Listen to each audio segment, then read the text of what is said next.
कोकणातील प्रत्येक घरात पारंपरिक ढोल ताशांच्या गजरात बाप्पाचं आगमन झालं। कोकणात होणाऱ्या गणपती आगमनाची ही खास ड्रोन दृश्य माझाच्या प्रेक्षकांसाठी।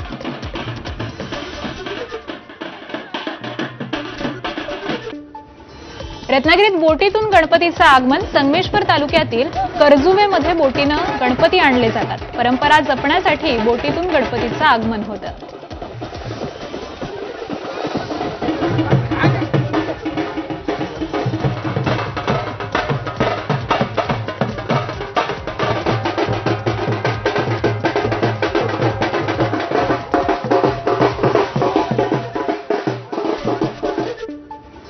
नागपूरच्या संती गणपतीची स्थापना। संती गणेशोत्सव मंडळाला 68 वर्ष पूर्ण। यंदा मंडळानं जगन्नाथपुरीमधील जगन्नाथ मंदिराचा हुबेहूब देखावा साकारलाय। नागपूरचं ग्रामदैवत मानल्या जाणाऱ्या टेकडी गणपती मंदिरात सकाळपासूनच गणेश भक्तांची गर्दी। बाप्पाची विधिवत पूजा करून आरतीही करण्यात आली। गणपती बाप्पा मोरयाच्या गजरात कोल्हापूरच्या शाहूपुरी कुंभार गल्लीत घरगुती बाप्पांचं आगमन। गणरायाच्या आगमनानं भक्तिपूर्ण वातावरण। साताऱ्याच्या कराडमधील मलकापूरला मानवी साखळीद्वारे साकारली गणेशाची सुंदर प्रतिकृती। आनंदराव चव्हाण विद्यालयाच्या 501 विद्यार्थ्यांनी सहभाग घेतला।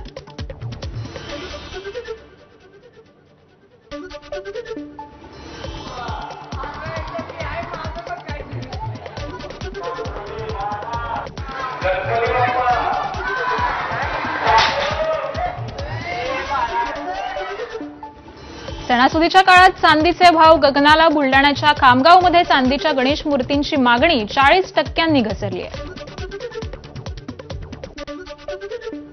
अभिनेता स्वप्नील जोशी यांच्या घरी बाप्पाचं आगमन। मोठ्या उत्साहात झालं बाप्पाचं आगमन।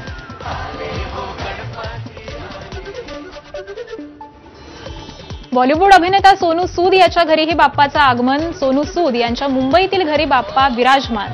शेंदेरी रंगातील सुरेख बाप्पाची अशी ही मनमोहक मूर्ती।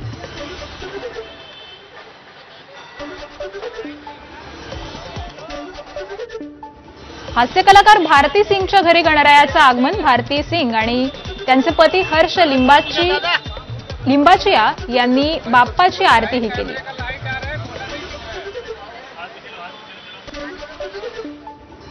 पंतप्रधान नरेंद्र मोदींनी दिल्या गणेश चतुर्थीच्या शुभेच्छा। श्रद्धेने आणि भक्तीने भरलेला हा शुभ प्रसंग सर्वांसाठी मंगलमय जावो।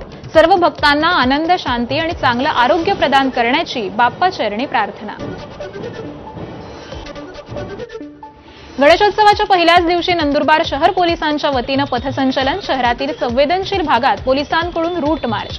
कायदा सुव्यवस्था अबाधित राखण्यासाठी पोलीस दल सुसज्ज असल्याचा पोलीस दलाचा संदेश।